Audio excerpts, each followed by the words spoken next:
Bismillah. Assalamualaikum warahmatullahi wabarakatuh. Alhamdulillahirabbil alamin. Wassalatu wassalam asrafil anbiya wal mursalin nabiyina Muhammad wa ala alihi wasallam. Allahumma fa'lam alamtana wa zidna ilma. Rabbi shrah li sadri wa yassir li amri wahlul 'uqdatam min lisani yafqahu qawli. Puji syukur kepada Allah Subhanahu wa taala atas taufik dan hidayahnya, kita bisa berkumpul dalam keadaan sehat walafiat. Salawat dan salam kita tak lupa curahkan kepada junjungan Nabi besar kita Nabiullah Muhammad SAW yang telah membawa kita dari zaman jahiliyah menuju zaman Islamnya. Afwan sebelumnya, Ana pada minggu ini tidak bisa mendampingi antum untuk belajar bahasa Arab secara sinkron atau secara langsung karena malam ini Ana harus safar. Jadi Ana akan membuat video tutorial dan juga pembahasan materi pelajaran kelima pada kitab Durusul Lugha tentang kaidah mudhof wa mudhof ilaihi. Mohon maaf ini terlalu tebal, Ana coba akan menipiskan ya. Jadi kita akan membahas tentang kaidah mudhof dan mudhof ilaihi. Nah, mudhof dan mudhof ilaihi. Nah, sebenarnya mudhof dan mudhof ilaihi secara singkatnya itu mendefinisikan kepemilikan. Ya, kepemilikan. Misal pintunya masjid, ya. Masjid itu memiliki pintu, ya, memiliki pintu. Nah, pintunya itu dimiliki oleh siapa? Nah, dimiliki oleh masjid tersebut. Nah, biasanya mudhof wa mudhof ilaihi itu terdiri dari dua isim, ya. Dua isim. Terdiri dari dua isim. Nah, langsung saja kita masuk ke contoh, ya. Contoh, ketika Ana menuliskan isim pertama itu adalah babun, ya. Ini isim pertama adalah babun. Nah, ini awalnya nakiroh, ya, bentuknya nakiroh. Kemudian Ana tulis di sini adalah masjidun, ya, masjidun, ya, masjidun. Nah, di sini perhatikan, babun di sini akan bertindak sebagai mudhof, ya. Mudhof. Masjidun di sini akan berperan sebagai mudhof ilaihi, sehingga akan membentuk menjadi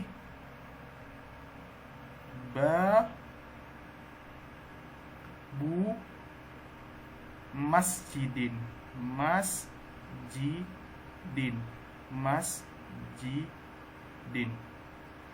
Babu masjidin.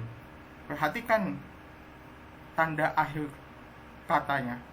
Awalnya bentuknya tanwin menjadi tidak tanwin, ya. Tidak tanwin. Bentuknya seperti ini, dhammah saja. Kalau di sini kan awalnya tanwin, bentuknya dhammah tain. Nah, setelah menjadi kaidah mudhof wa mudhof ilaihi menjadi babu masjidin. Nah, di sini juga bisa melihat awalnya ini tanwin, ya. Ini tanwin. Tanwinnya ini dalam bentuk kasroh, ya. Kasroh tain, ya. Kasroh tain. Nah, maaf, Ana ralat, bukan kasroh tain tetapi dhammah tain, ya. Sama-sama bentuknya dhammah tain. Maka setelah menjadi kaidah mudhof wa mudhof ilaihi, bentuknya akan menjadi tanwin, yaitu dalam bentuk kasroh tain. Nah, jadi kesimpulan yang di sini bahwasanya ketika ada dua isim, ya, isimnya itu contohnya ini adalah babun, kemudian bertemu dengan isim kedua adalah masjidun, maka akan membentuk sebuah kaidah, yaitu mudhof wa mudhof ilaihi, yaitu babu masjidin, babu masjidin, yang artinya adalah pintunya masjid, ya. Pintunya masjid, ya. Pintunya masjid, artinya seperti itu. Ada lagi contoh seperti ini. Apa ya enaknya ya?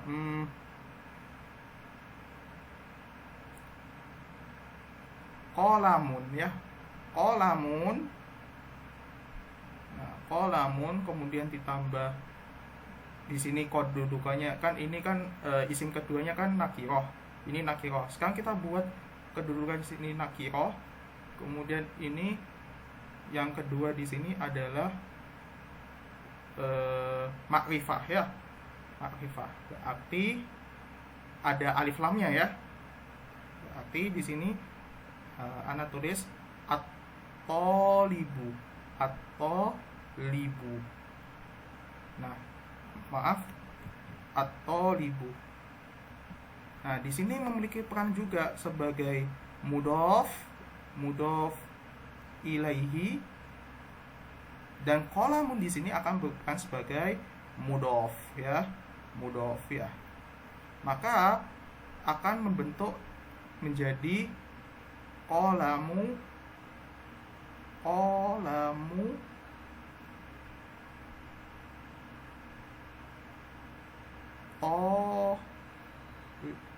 sebentar, Anda ganti saja, jangan warna biru, menjadi qolamu qolamut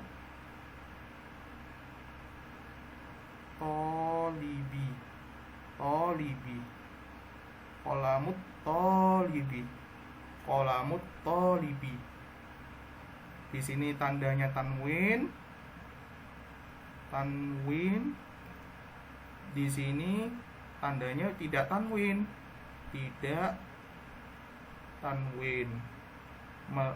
Bentuknya seperti harokatnya adalah dommah.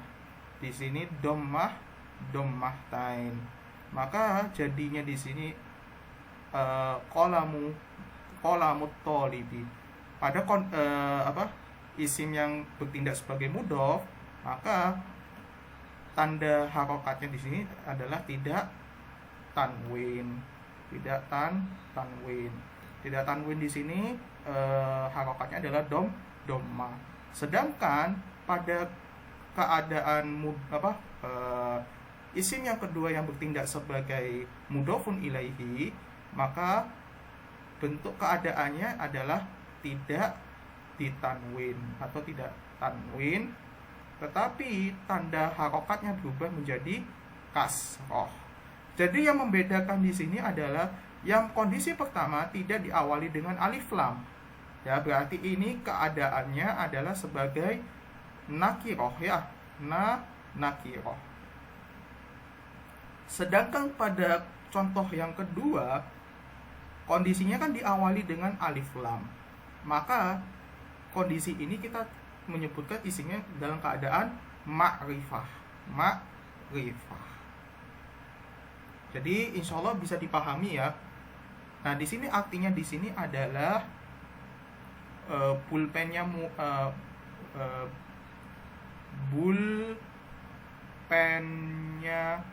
murid, ya. Jadi pulpennya ini miliknya seorang murid, ya. Nah, jadi apa yang membedakan antara yang atas dengan yang bawah? Sekali lagi ingat kembali perbedaan isim ma'rifah dan nakiroh itu sendiri. Nah, yang menjadi pertanyaan di sini adalah bagaimana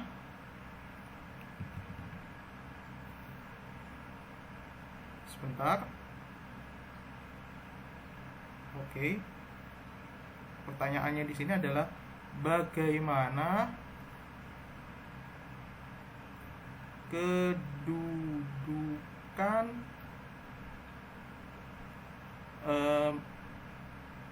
Mudhof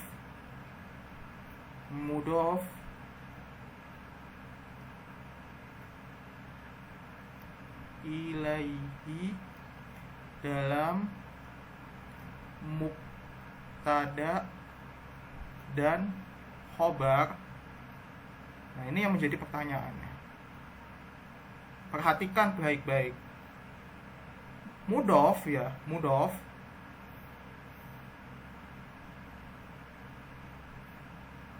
itu tidak boleh ya,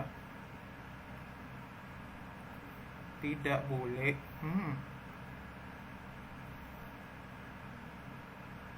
tidak boleh ditulis ya, ditulis seperti ini teman-teman. Nah, contoh ya, contoh babun masjidin, masjidin. Nah, tidak boleh ditulis seperti ini salah.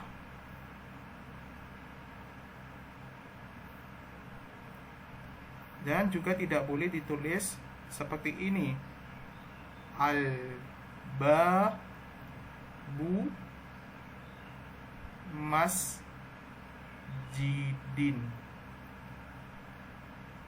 Tidak boleh ditulis seperti ini dalam kaidah penulisan. Catatan,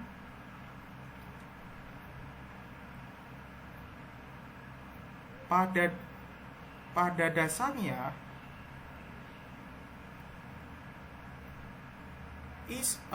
isim yang memiliki kaidah mudhof ya, mudhof dan mudhof ilaihi statusnya adalah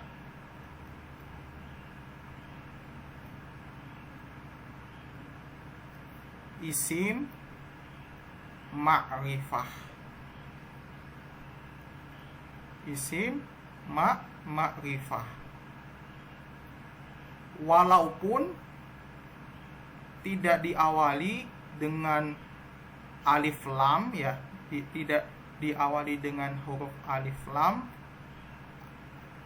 ya, sekalipun, maka kedudukannya di sini tetap kita katakan sebagai isim ma'rifah ya. Yang menjadi membedakan di sini pada saat kedudukannya adalah mudhofun ilaihi, dia bisa dalam keadaan nakirah dan juga dia bisa dalam keadaan ma'rifah. Jadi pada konsep dasarnya di sini adalah mudhof ilaihi ya, di sini. Sebentar. Kok miring ya? Nah, sebentar. Konsep dasarnya di sini adalah mudhof ilaihi bisa dibuat dalam bentuk isim ma'rifah, kemudian dalam bentuk isim nakirah. Tujuannya apa nanti? Nanti akan disandarkan pada mudhof ya.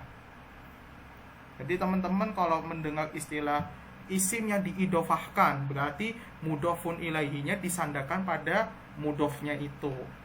Jadi mudhof itu sudah keadaannya dalam ma'rifah ya, ma'rifah. Yang jadi membedakan di sini adalah mudhofun ilaihinya apakah dia dalam keadaan nakirah atau keadaan ma'rifah. Tetapi pada dasarnya mudhof isim yang memiliki kaidah mudhof wa mudhof ilaihi itu merupakan salah satu jenis dari isim ma'rifah. Wallahu alam bisawab. Itu sejauh ini yang ana pahami ya terkait kaidah mudhof wa mudhof ilaihi. Pada intinya mudhof wa mudhofun ilaihi itu merupakan kepemilikan, atau mudhof wa mudhof ilaihi merupakan suatu kata yang disandarkan kepada kata yang berkedudukan mudhof. Yang disandarkan itu adalah mudhofun ilaihi. Ya, contohnya babul masjidi. Babul masjidi. Babu itu kan pintu. Ya, pintu sebagai mudhof. Al masjid itu masjid. Jadi pada intinya masjid itu menyandarkan kepada pintunya ya. Disandarkan kepada pintunya. Jadi gimana ya? Ana kadang agak susah menjelaskan menggunakan definisi penyandaran. Ana lebih suka menjelaskan bahwasanya mudhof wa mudhof ilaihi itu artinya kepemilikan. Contohnya babul masjidi. Babul itu sebagai mudhof, al masjidi sebagai mudhofun ilaihi. Babul itu artinya pintu. Al masjidi itu artinya masjid. Berarti kan pintunya masjid. Jadi artinya itu pintu itu siapa pemiliknya? Yaitu masjid. Contoh, kitabullahi, kitabnya Allah. Nah, kitabnya itu sebagai mudhof. Allahi, Allah lafaz jalalah itu adalah mudhofun ilaihi. Maka siapa yang memiliki kitabnya itu? Ya Allah, kitabnya Allah. Begitu. Mungkin itu ya seputar materi kaidah mudhof wa mudhofun ilaihi. Semoga teman-teman bisa memahaminya dengan mudah, karena kalau ana sendiri itu sejauh itu pemahamannya seperti itu ya.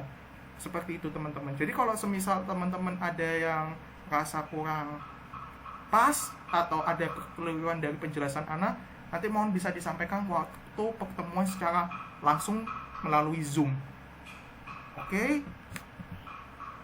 Nah, kemudian perhatikan pada pelajaran ke-5 ya, pelajaran ke-5. Ad-darsul khamis. Ad-darsul khamis itu artinya pelajaran ke-5. Ya, pelajaran ke-5. Jadi di sini teman-teman perhatikan Akitabu Muhammadin. Nah, ini teman-teman sudah menemukan kaidah mudhof wa mudhofun ilaihi. Nah, jadi silakan teman-teman baca. Tugasnya kalian adalah teman-teman hafalkan ini percakapannya semua ya, percakapan ini, kemudian kita praktek ya, berbicara dalam bahasa Arab dua orang. Nanti Ana juga bakal ikut berbincang-bincang ini dengan menggunakan bahasa Arab ini. Jadi tugasnya teman-teman hafalkan ini teksnya ini, teks percakapan pelajaran ke-5. Insya Allah minggu depan kita nanti akan berbicara menggunakan teks hiwar ini pada pelajaran ke-5 ini, dan diharapkan teman-teman sudah siap dan juga mereview dan merangkum apa saja penjelasan materi mudhof wa mudhof ilaihi yang sudah teman-teman lihat pada video yang nantinya akan Ana share nantinya. Bisa dipahami, dan semoga Allah memberikan kekuatan, taufik dan hidayah kepada kita semua dalam mempelajari bahasa Arab. Wallahu a'lam bishawab. Ana mengucapkan jazakallahu khairan dan mohon maaf atas segala kekurangannya. Assalamualaikum warahmatullahi wabarakatuh.